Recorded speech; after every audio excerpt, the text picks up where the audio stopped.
call of the Hogs can be heard all the way to San Francisco. You're listening to Pod at the Palace with Curtis Wilkerson on Inside Arkansas. Good morning, everybody. Happy Saturday. Welcome to the weekend and welcome back to the Pod at the Palace. I'm your host, Curtis Wilkerson with Inside Arkansas.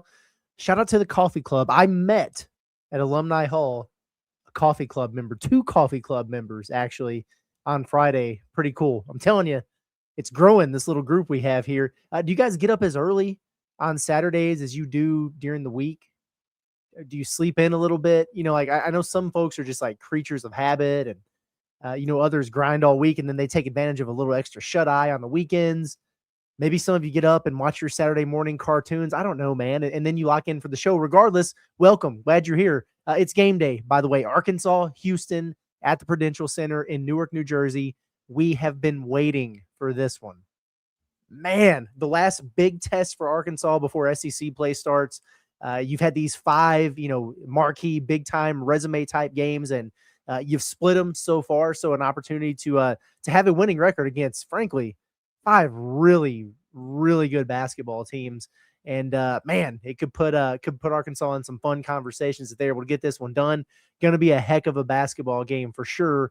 4:30 Central Time on CBS on a day where there's a lot of really good basketball on CBS. I know college football playoffs and stuff going on. Who cares when you got college hoops like this? By the way, they're calling this the Never Forget Tribute Classic, and it's the 8th year that they've done this event. But it's the proceeds, a lot of them, go to supporting 9/11 related charities. Obviously, up there in the Northeast, they thought they were playing this game at Madison Square Garden. Then they thought it was going to be at Barclays. Then they had to go across into New Jersey at Prudential Center. It's like 20 minutes away or something, so it's all right there. But certainly a game that's going to be played for a good cause there. We've got your full game day preview coming this morning with literally everything you need to know about Houston, the matchup, the keys, the stats, the bets. If you're trying to make some money on this thing, you name it, no stone is going to be left unturned in this game. So let's go ahead and jump right in. Honestly, if you're not in New Jersey like me and not able to go to this game, remember your new Arkansas Game Day hangout is Goat Lab Red in Fayetteville. Stop by Oak Plaza on North Garland, get you some of the best brews and burgers around. It's basically a guarantee, by the way, that they're going to have some type of game day specials going on. You can sip on signature Goat Lab brews like Razorback, Tusk, and Tusk Light. Enjoy the game on their flat screens and then tap in for the Pod at the Palace post-game show because they stream our content in there as well on their television. So make Goat Lab Bread your new Razorback game day tradition. Excited to announce here pretty soon some stuff that we're going to have going on with them as we get, into the nitty-gritty of this basketball season. So Arkansas and Houston, if you're an old head, or I guess just a slightly older head than me, you remember a lot of matchups between these teams in the past. Arkansas is 22-18 all time against Houston. This will be the first meeting, though, since 2017. Arkansas got thumped in that game, if you remember that.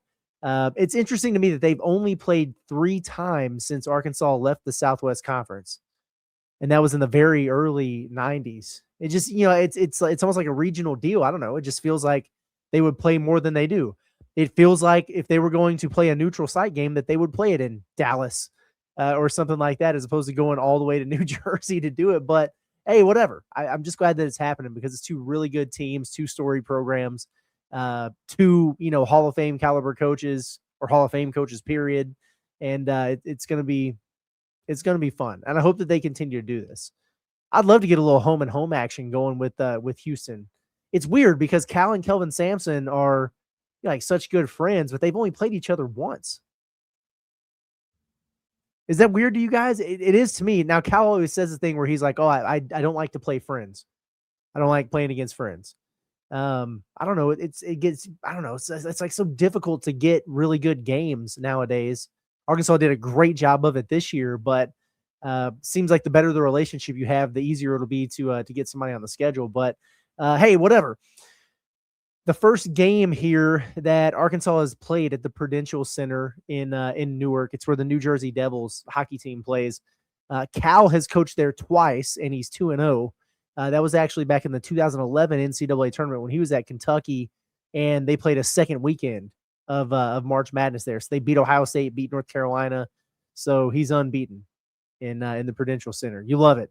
So I just, man, I cannot get over it. This is only the second meeting between John Calipari and Kelvin Sampson. Kelvin Sampson was telling the story about Tyler Hero hitting a transition 3 on him. And I'm like, why is he talking about this? Why does he remember this? Well, it's because it's the only time those two guys have played each other. Kind of crazy to me. At any rate, let's take a look at the side-by-side comparisons here between the teams. I like to just do like the resume comps when we have games like this. So everything that we talk about on a weekly basis, from the net to KenPom and Torvik and all those different things. Let me pull it up. Where's my graphic? There it is. Okay, yeah, a little tell of the tape action, if you will. You see Arkansas there at number 20 in the net rankings. Houston slightly higher at number 14. Houston's going to be a little bit higher in most of these. It's interesting, though, because Arkansas has 2 significantly better wins than anything on Houston's resume. Houston's best win would probably be that neutral against Auburn. It was almost a road game. I think they played that in Birmingham, and it's a good win. I don't want to discount that win for them, but outside of that, I don't know. Scuffled a little bit against Q's, but they beat them. Notre Dame, I don't know. They played an okay schedule. They played a lot of power conference teams, but not a schedule at the level of Arkansas's. Look at KenPom. You got Arkansas at 25, and you got Houston there at number 9. Torvik, Arkansas at 21, and Houston at number 4. And if you remember, like the preseason rankings and everything, Houston was, top 5 in virtually every single one of those. And it's funny because it feels like every year they wind up, top 3 at KenPom, the net, whatever. They just always kind of wind up there. So they got a little bit of a climb to do that, but it wouldn't surprise me one bit if they wind up there. BPI over at ESPN. Arkansas is at 28. Man, it just seems low to me. Like, somebody explain to me the 27 better bodies of work than Arkansas. I don't know. I'm having a hard time figuring some of those things out. What are they getting punished for? Exactly. Like, to me, hey, you want to have Arkansas in your top 10 or whatever. Okay, fine, whatever. But to not even be in the top 25 in some of these it just seems absurd to me. I'm not going to lie, but whatever. Houston at 6 in the BPI. Wins above bubble. Arkansas has the edge there. 17th in the country as opposed to 21st for Houston. The KPI, which has been a tricky one for Arkansas so far, they're doing okay there. 38th and climbing, and Houston at 22nd. Strength of record, very, very close. Arkansas at 17th and Houston at 15th. And then the strength of schedule, kind of to what we were talking about just a minute ago, there's no real comparison there. Arkansas is at 41st and 167 for Houston. But the Cougars are 10-1. The only loss on the resume for the Cougars is a 3-point loss to Tennessee at the Players Era event in Vegas, which I would love for Arkansas to get in that one day. I just think it's cool. It's an opportunity to get yourself, 7 figures in NIL. John Calipari will never do it. Never going to happen in the Cal era. Maybe when he retires or whatever, you might have an opportunity. But as long as he's the coach, Arkansas ain't going to Vegas for that thing. But yeah, they lost to Tennessee. It was a 3-point game. It was crazy because they were up by double digits. They let that slip away. I thought Tennessee did a pretty good job of matching them physically in that game. Showed some vulnerabilities for Houston. Auburn drug Houston into deep waters. We talked about that game a minute ago. That's probably Houston's best win. It was a game that they won by 1 point, and there was some late game controversy there too. But the Tigers, they were missed, I think, Stephen Pearl's second game or something that he coached, and they were far from overwhelmed in that one. And sometimes Houston can do that to teams, especially if you think about Auburn with a brand new head coach and an all new team. It wasn't the case at all. They went toe to toe with them. Syracuse, who is not very good, took Houston into overtime. Despite shooting, Syracuse was 12 of 29 from the free throw line in that game. Notre Dame, also not very good. They got down by 19 right out of the gates to Houston. They cut it to as little as 4. They made a game out of it. I was watching the highlights a little bit earlier, but Houston held them off late. They wound up winning that game by 10, but only one quadrant 1 win for Houston so far. The metrics love them. Their efficiency is going to be really high because of the way that they rebound and, they don't turn it over. And they're obviously very, very good defensively, and all that stuff's going to have them up there in the computers as it should. But they haven't really had that impose your will, just like suck the life out of you type of overwhelming performance against these high major teams that we've just seen so often from them in the past. Not that they're not capable. And I'm not saying that they're not a bona fide top 10 team and a Final Four contender. They absolutely are. But my thought process on it is, if all these teams who have given Houston fits are capable of doing it, why can't Arkansas? I think the Cougars are better than they were for some of those games. I think they are. I don't know that they are because they haven't played a real opponent really since before Thanksgiving. If you want to call Florida State a real opponent, be my guest. They're a P5, but they're terrible. But Arkansas is better too. Arkansas right now will be the best team that Houston has faced so far. I don't think that's really even in question. Tennessee's playing really well. That game was a month ago. You know what I mean? So both of those teams have grown since then. But at any rate, this is not some mismatch. I don't want to give off. I feel like when I've heard certain people talk about this game, it's like, wow, Arkansas, it's such a daunting task. But I don't get that vibe at all. Like, this isn't some underdog chip on the shoulder type of playing with house money game for Arkansas. No, these are two teams that are operating at the tip top of their sport, locking horns in what should be an awesome basketball game this afternoon. They could go either way. That is how I feel about this one. So we'll see what it looks like. Hell, one team might win by 20 for all I know, but certainly going into it, I don't see this as like a David and Goliath type thing. And I've gotten that vibe from some people when they talk about it. And I understand, because Houston has been so good the last few years. And obviously they're coming off the title game. They got some guys back and everything, but they've got some chinks in the armor that Arkansas can take advantage of, and vice versa. I just think, again, at the end of the day, this is going to be an awesome basketball game. It's such a cool contrast of styles, like who's going to be able to impose their will and dictate things. And, the chess match that's involved from that standpoint is going to be really, really fun to watch. So let's see. Let's talk about insurance here for just a second. By the way, we got to pay some bills, right? And one of the bills that you have to pay is your insurance. Nobody wants to deal with the hassle. You already got to pay it, man. You're dealing with premiums, deductibles, and everything else. Shopping around to find it. The best deal for you, what works for you. It's such a pain, and that's why you should use OZK Insurance. They're based right here in Arkansas, and they shop multiple carriers to find the best coverage and price for you, whether it's home, auto, business, you name it. Whether it's Saturdays at Razorback Stadium or everyday life, you really want protection that you can count on. With over 600 five-star Google reviews, count on OZK Insurance and get a free online quote at ozkinsurance.com or call 479-715-4200. It's OZK Insurance, protection made simple. All right, moving on here. Yesterday we got you primed up for Houston's personnel with our matchup scale. And we talked about all those guys. Emmanuel Sharp, kind of the grizzled veteran. He's like their DJ, except he's kind of emerged as an alpha for him. Kingston Flemings, Chris Sinak, the dynamic freshman, JoJo Tugler, the defensive player of the year, Milo Suzanne, kind of the Carter Knox story of a guy who could have been drafted if he stayed in last year and has kind of gotten off to a slow start to a season this year, but certainly very, very capable. We talked about all that yesterday. If you didn't see it, go back and check out yesterday's Pod at the Palace. We got a deep personnel breakdown for you. But if you recall, one of the things I said was that this feels like one of those rare games where the things we talk about on this game day preview outweigh that. Because for Houston, and they are talented, make no mistake, it's less about the individual players and more about the program and what they stand for. Their identity is what makes them, it's kind of what makes them such a pain in the butt to deal with.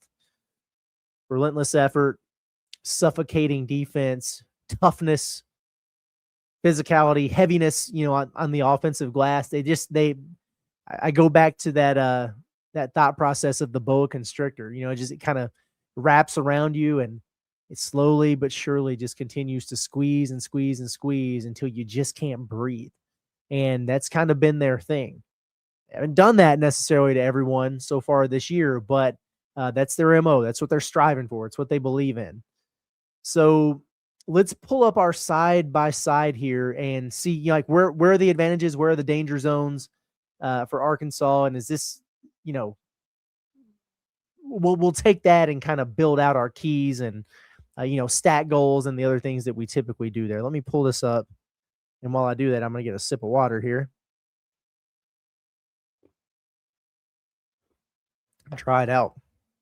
Finally put up our Christmas tree tonight, or Friday night, I guess it would have been. It's crazy. Y'all remember the Walter Christmas lighting things? Like, we had Halloween lights and decorations. The day after Halloween, we had our Christmas lights up.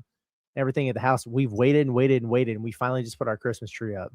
Wesley doesn't really know what to think about it yet, but we still got to get a few ornaments on there and everything. But we got it up and strung all the lights and everything, and I did the big reveal. We turned out the lights and we brought them in there. It was like 3, 2, 1, and plugged it in. It's like, oh, and he's just kind of looking like, what the heck is this? I don't get it. So it's kind of cracking me up. But anyway, I don't know what that has to do with me being thirsty, but I just thought I'd tell you guys.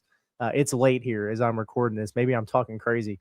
Okay, the first thing you see right there is Arkansas is now top 25 offense in the country against Houston's number 7 ranked defense. And it's funny because we've been doing the thing for a little while here about where Arkansas was with their offensive efficiency, and we felt like maybe they were better than they were getting credit for in the rankings. And now they're starting to climb, and it feels a little bit more representative of what they're capable of.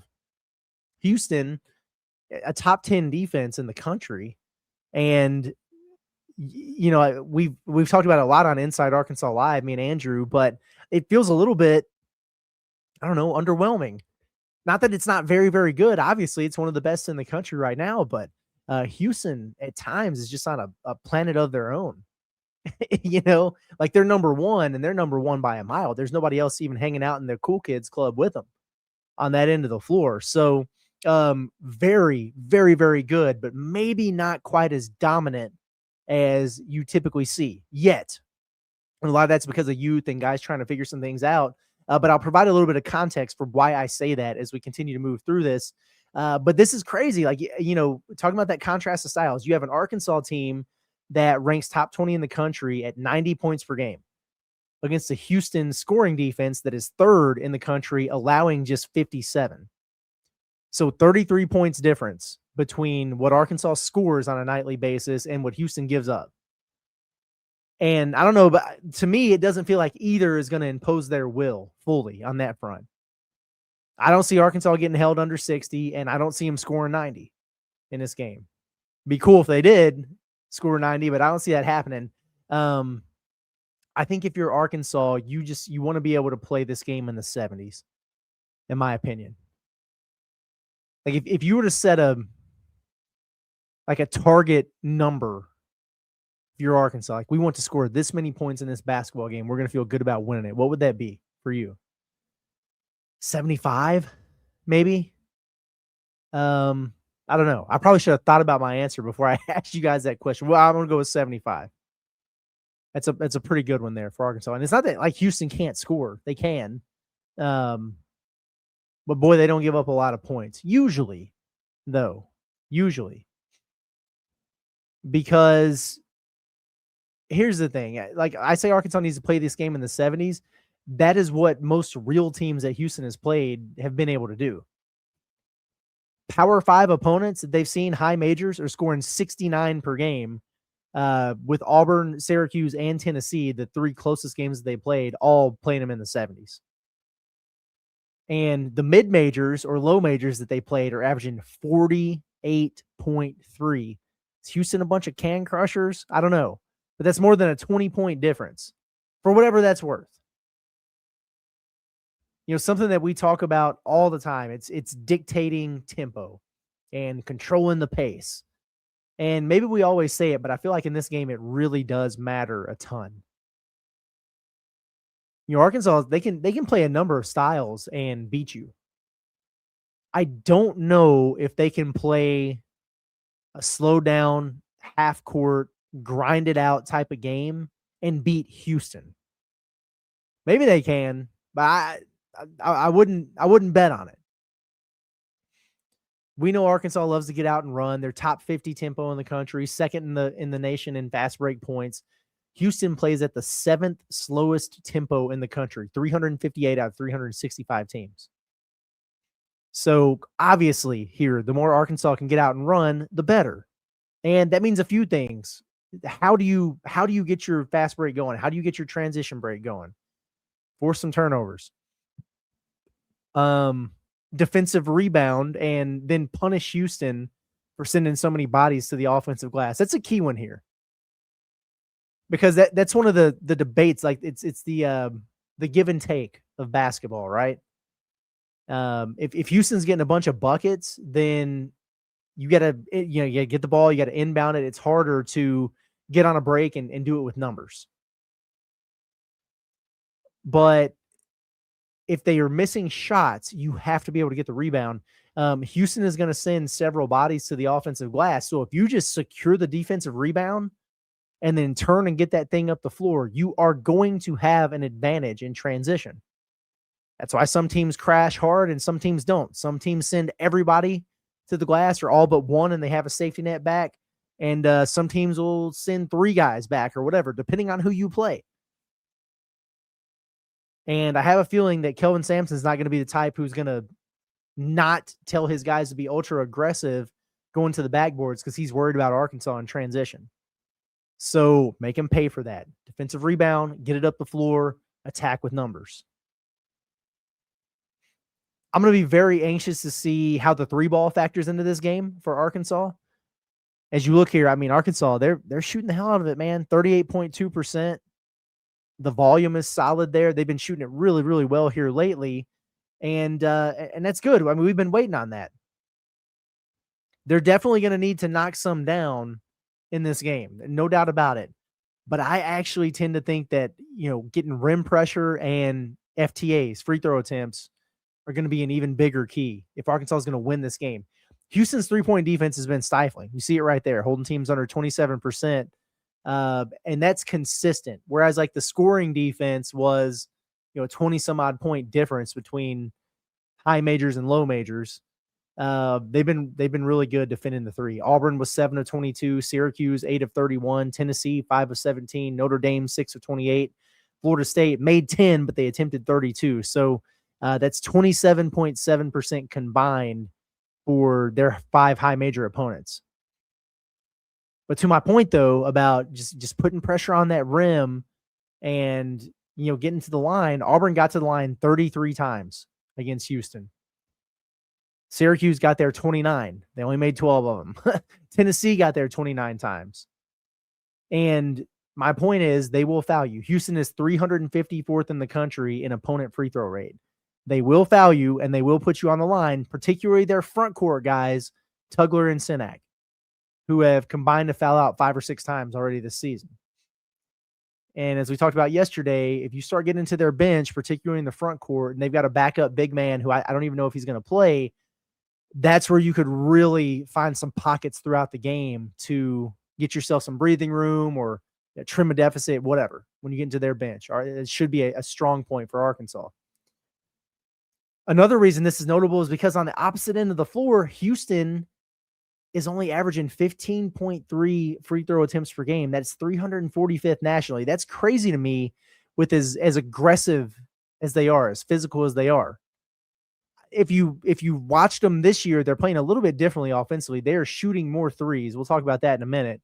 So maybe not as aggressive getting downhill and getting to the cup.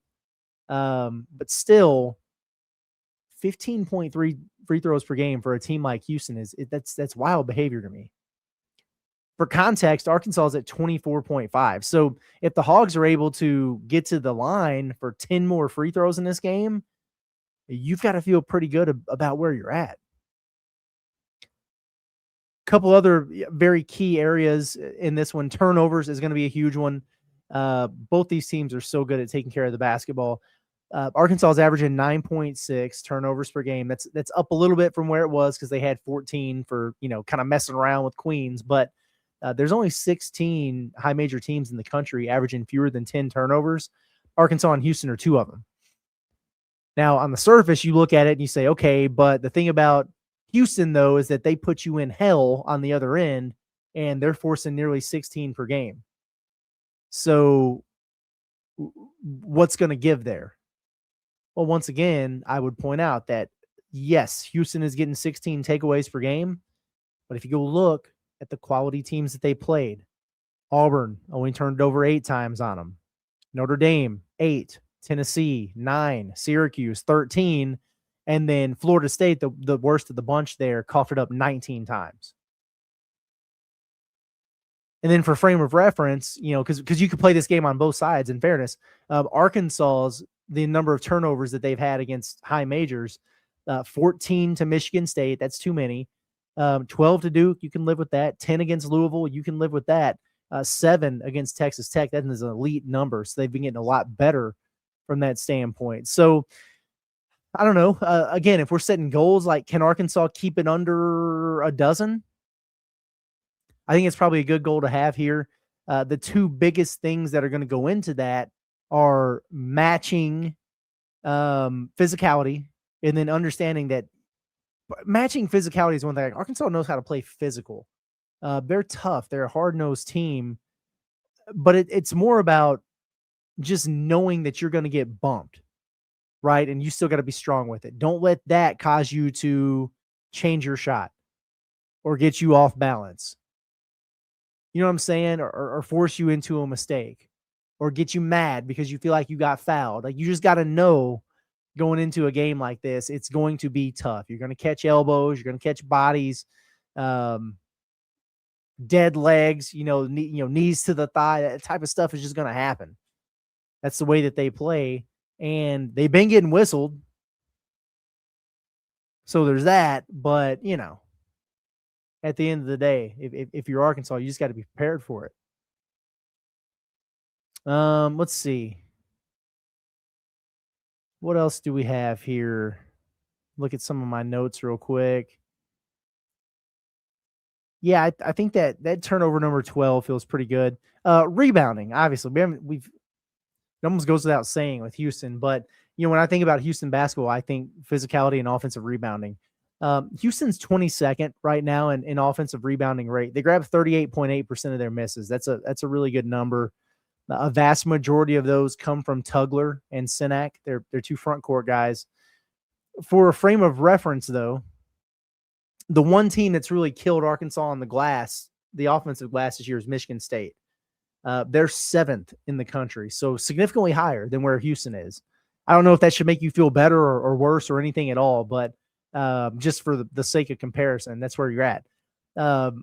Outside of that, I feel like, people are really pissed about that. And then Arkansas kind of screws around in these mid-major games. We know that. I think they actually got out-rebounded by Queens. But when you're able to control the glass against a Louisville, same thing against Texas Tech, especially in the second half, like, this team can rebound. I think it's a little bit of a misnomer that they just get killed on the offensive glass. Duke and Louisville had a dozen apiece on Arkansas. That is not bad at all. Louisville, with as many threes as they shoot and long rebounds, there's a reason they average more than that. They didn't get it against Arkansas. Duke has Cam Boozer. It could have been a hell of a lot worse than it was. Texas Tech had JT Toppin. They had 14. And again, that's too many. But Arkansas wound up out-rebounding them on the offensive glass and out-rebounding them for the game. So, the Razorbacks are middle of the pack in the country in offensive rebounds allowed. And the thing about Houston, they'll go get them. And, if it's Boozer or it's Toppin getting an offensive rebound, it's just an automatic putback. A lot of times it's an and one, whatever. Some teams get them like a Louisville and they spray it out and it's a reload three. It feels like those always go in. For Houston, they'll get it. And unless they've got a clear putback, it's almost like kick it back out and let's just restart our offense. And what that does is it makes you defend for another 20 seconds. And that's what Texas Tech was doing to Arkansas in the NCAA tournament, and they were gassed by the end of the game. That's why you can't afford to have it when you're playing against Houston, because all of a sudden you're defending all these extra possessions, and then you have to deal with their defense on the other end. It can kind of wear you out. Offensively, Houston has some really nice pieces. I mean, we talked about those guys yesterday. Flemings and Uzan, both strong initiators, both guys averaging around 5 assists per game. So having two guys who are able to initiate your offense usually makes you fairly potent. Emmanuel Sharp, a knockdown shooter for him. Chris Sinek, super talented. But I got to be honest, I don't know that I'm necessarily seeing a top 25 offense, which is what they're currently ranked in KenPom. I think their offensive rebounds is a big part of that. Their low turnovers play a part in that. But it is at least worth pointing out that Houston is shooting worse from the field, from three, and from the free throw line compared to Arkansas. They are shooting way more threes than they have in the past. But they're shooting it at a lower percentage. They're shooting 34.3% from three, which is okay. It's not bad, but it's not like they're burning it up. They're shooting more and making less. Arkansas is shooting less and making more. It's like they're more efficient, but both teams come into this game averaging 9.3 made threes per game. I'm going to go out on a limb here and say neither team gets to that number in this one. Maybe I'm crazy. Let's see. A few things to watch with Arkansas from a personnel standpoint in this one. Feels like this is going to be a really important game for Darius Acuff, doesn't it? Another huge test for him. He's been so good for Arkansas. Do you need another A-plus game from him to win? You know, another 20-point, 10 assist type of outing? Not necessarily, but you need him to be solid. I think it's very important that he takes care of the basketball. I think it's very important that he doesn't get sped up or, you know, allow Houston to get him out of sync to where he's having too many of those, you know, no pass possessions. And he's taking contested shots and just dribbling the air out of the ball instead of keeping it moving and keeping Arkansas on a flow. It's not all about assists as much as it's about initiating the offense and getting the team into it. And he's been so good at that. I think that's going to be really critical. I think that he needs to hit a couple threes for Arkansas in this game. And then it's going to be important that he's locked in on the defensive end. He's obviously an X factor. His matchup with Kingston Flemings is going to be a big time battle between two really good freshmen, and Arkansas needs their alpha to play like it again. And their other one, Trevin Brazil, can Trevin do it again? You know, I feel better about it after Kelvin Sampson talked about, you know, maybe starting Sinek on him instead of Joseph Tugler. I imagine Tugler is going to wind up spending some time on him, but can you get him in foul trouble? You know, does Arkansas have to get 5 threes out of Trevin again to win a game like this? Probably not, but it'd be nice if they could get at least a couple, you know. I think if they can get a couple threes out of Trevin and double-digit rebounds, and you're going to be in good shape. If he gets double-digit rebounds, he's going to get a couple putbacks or whatever. But if Arkansas got, instead of 24 and 11 or whatever the hell he's been getting, if they got 13, 14, and 10, I think I'd feel great about that against a team like this. But they really need his athleticism to play on the glass and potentially blocking a couple shots there. But what you can't have is a no-show game. I also think there's like a level of been there, done that with the returners on this team. Trevin's one of them, but you know, when I think about this game and how I feel it's going to look like and how I feel like it's going to play out, I'm trying to compare it to something that we've seen recently. And it's easy to look at Michigan State because they're really good on defense and really good on the glass and everything. But I actually think back to last year's St. John's game in the tournament. Because they were just, relentless, man. So physical, flying around on the glass, very athletic. It felt like every screen was a moving screen. They were just one of those teams, man. And I remember sitting there courtside with John, you know, as we were watching that game, and I was exhausted by halftime. And it was crazy. But I was so impressed with the way Arkansas leveled up in that game, man. It was awesome. And all the guys did. But, you know, I remember in particular DJ and Carter and Billy, the way that they contributed there. You remember that possession early in the game where Carter got like back-to-back blocks on their big guy, and we're like, holy crap, this is crazy. Billy, what did he have, 15 and 9 or something that game? He was really, really good. DJ was just, getting downhill whenever he wanted to. This is one of those games where I feel like you need those guys again. Not like we saw against Texas Tech. They've been there. They've done that. They know the type of intensity with which you have to play to win games like this. So I hope to see them as tone setters.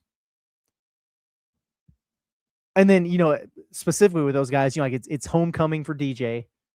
So I would expect him to be a little extra motivated. And there's just something about this one that this game to me screams Billy Richmond and Carter Knox.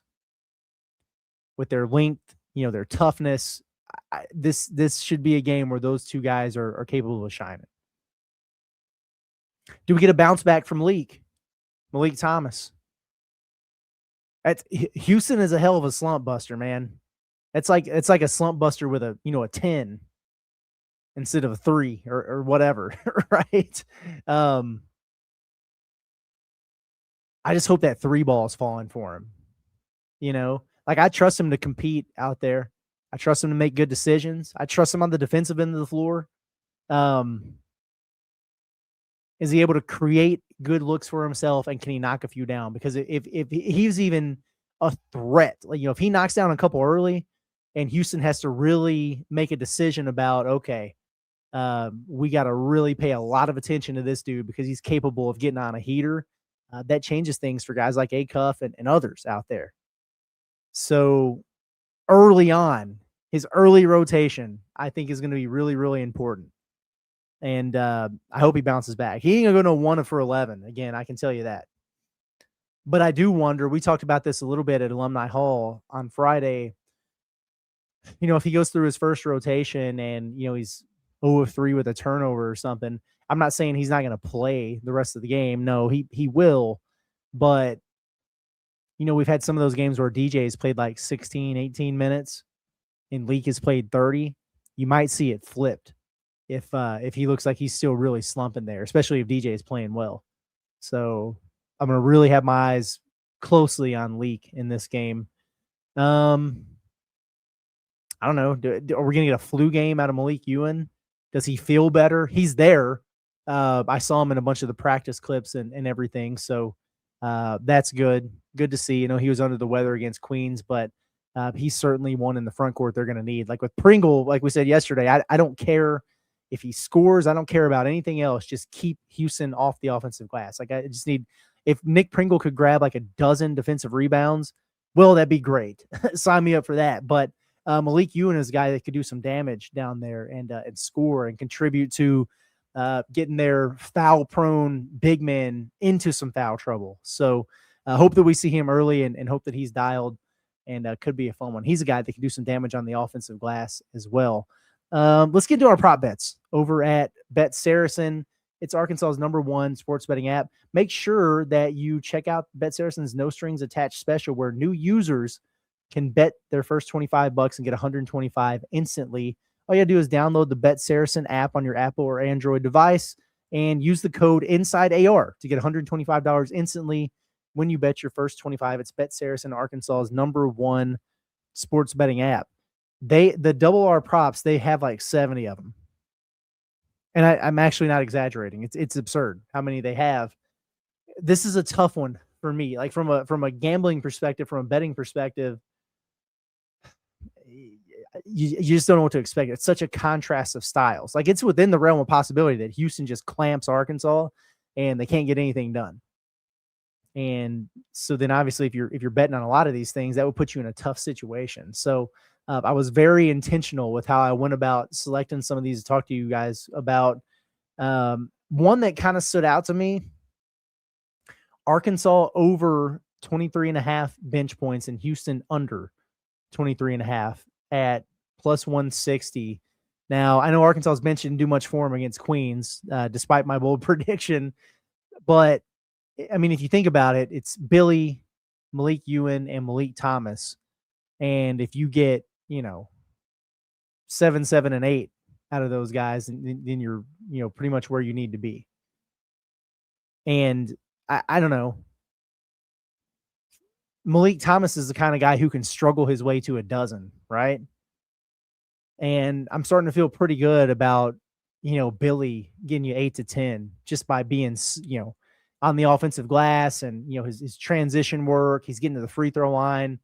And then Ewan is certainly capable of doing even more. He's just a little bit of a wild card because you never really know how much he's going to play. He usually dictates that early with, with his energy levels and everything like that. But 23.5 is not a lot. I mean, the bench has scored 50 plus for him in games in the past. And then the other part of that is Houston, obviously, and they are so reliant on their starters. In fact, I want to pull up real quick their season box score. And I just want to see, because I feel like their starters are doing all the damage. Houston's averaging 78 points per game. Let's see, we got 32, 43, 53. Yeah, like over 60 of their 78 points per game comes from their starters. And if you're looking at their bench, I mean, they've got a couple guys averaging, one guy averaging 5.3, one 5.2, and the other guys aren't even scoring really. So anyway, that one at plus 160, I think is pretty juicy there. What else did I like? Billy Richmond over a half block. So one block and then playing over 25.5 minutes at plus 200. Again, I just feel like when you think about, all right, how are we going to match toughness and, intensity and max effort and all that, Billy is immediately what you think of. So I think that's a reasonable one. I saw Darius Acuff over 6.5 threes attempted and over 2.5 made at plus 250. Kind of like I said a while ago, I feel like he's going to need to hit some threes for Arkansas in this game. There will probably be some possessions where Houston really defends the crap out of him in the half court, and Acuff's going to be the guy who, all of a sudden you see the shot clock under 10. It's like, hey, go get us a bucket, right? That doesn't seem like a crazy amount of attempts or makes from him. And, if you're betting on, it's like Malik Thomas, for example, he was giving you about 17 every single game, 17 and 20 every game. And the last 3, he struggled a little bit. But for the longest, he was averaging over 18 points and over 5 rebounds per game. And so I see here, and I understand who they're playing. And I understand that he's been in a slump the last couple of games. But Malik Thomas over 12.5 points and 5.5 rebounds at plus 800. I mean, that's absurd value. Like, I don't know why you wouldn't at least sprinkle on that, because that's not a crazy stat line for him at all. Just like if you ask me, do I think DJ Wagner will score over 11.5 points and get over 2.5 rebounds? I would say I think he'll get 3 rebounds for you for sure. But it's not crazy to think that he'd score a dozen points. You can get that at plus 900. Those are wild odds for kind of modest outputs, especially like a homecoming game for DJ like that. You got to get 12 and 3, and I can get 9 to 1 odds. I mean, I don't know. I'm gonna throw a little down on it. Why not? And then you can also get Trevin Brazile over 14.5 points scored plus a Razorback win at plus 550. So if you're feeling the Hogs to get it done, Trevin's probably going to have to give you a pretty good game there. Nice value. My pick to click in this game is going to be Darius Acuff for all the reasons I just laid out. I am most comfortable with him. I'm always confident that he's going to win his matchup. He's calm, cool, collected. He's always in control. And when Arkansas is struggling, he always seems to find a way to make a big basket, make a play, whatever. I trust him at the end of the game for us to be able to look up and go, wow, yeah, another productive day at the office for Acuff at worst. So he's my pick to click in this one. Bold predictions. I'm going to say I've got 3. I'm going to say the Hogs score more than anyone else has on Houston this year. And that high water mark is Tennessee right now at 76 points. I'm also going to predict that Arkansas wins on the offensive glass in this game. And you might think that's crazy, but they destroyed Louisville on the offensive glass. They beat Texas Tech and JT Toppin on the offensive glass literally a week ago. And as good as Houston is on that front, if Pringle and Ewan and Trevin are able to, just somewhat keep them off of the offensive glass, and most of their work on the offensive boards is Snack and Tugler. Snack and Tugler are really awesome players. They are not Cam Boozer offensive rebounds. They are not JT Toppin offensive rebounders. So there's really no excuse for them to go berserk on you. But then I look at it and I think if Trevin is playing the way that he is right now with the confidence and the aggression, I feel pretty good about him grabbing some of those. Malik Ewan is an elite level offensive rebounder. And if he's on the floor, he's probably a guy who can get you multiple. But where I really think Arkansas can make a difference in a game like this is on the wings. Billy Richmond has been really good on the offensive glass for Arkansas this season. And we've seen Carter Knox fly to the offensive glass. When he's locked in, you always know, right? Because he goes and gets an offensive rebound early.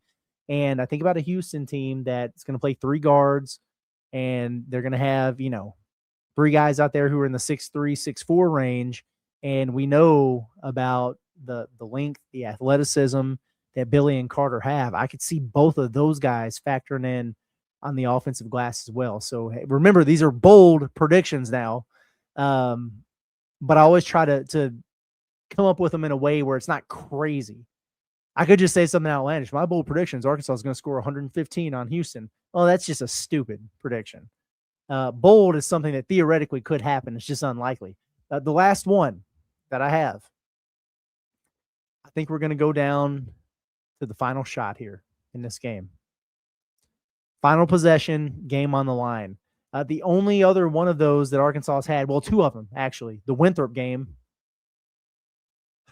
Give me a break. The hell are we doing here? Great defense by Malik Thomas on that final possession. Arkansas wins. The Michigan State game. The weird inbounds play that Trevin shot the ugly fadeaway 3, and then he pimp slapped the kid with the towel afterwards after he missed. This time, I think it's going to be Houston with the ball and Arkansas defending on the final possession. Final score, Saracen has the line at Houston -4.5. KenPom has it Houston 75-70 winners. Torvik has it Houston 73-68 winners. ESPN BPI, in typical disrespectful fashion, has Houston as an 8-point favorite in this game. I said what I just said with that bold prediction. I'm going to go 77-75 Razorbacks. And then we're just going to be going crazy on the Pot at the Palace postgame show. Can't wait for this game. It's going to be a real fun one, folks. So make sure that you are tuned in and rocking with us for the postgame show. We will go live immediately after the game ends here. And if you're not subscribed to the Inside Arkansas YouTube channel, do that and then turn on those notifications. That way, when we do go live, you get the heads up. You can jump in there and have some fun with us reacting in the chat for better or worse. But going to get out of here for now, and I'll see you guys afterwards. It's been Curtis Wilkerson with Inside Arkansas and the Pot at the Palace. Enjoy the game. We'll chat soon.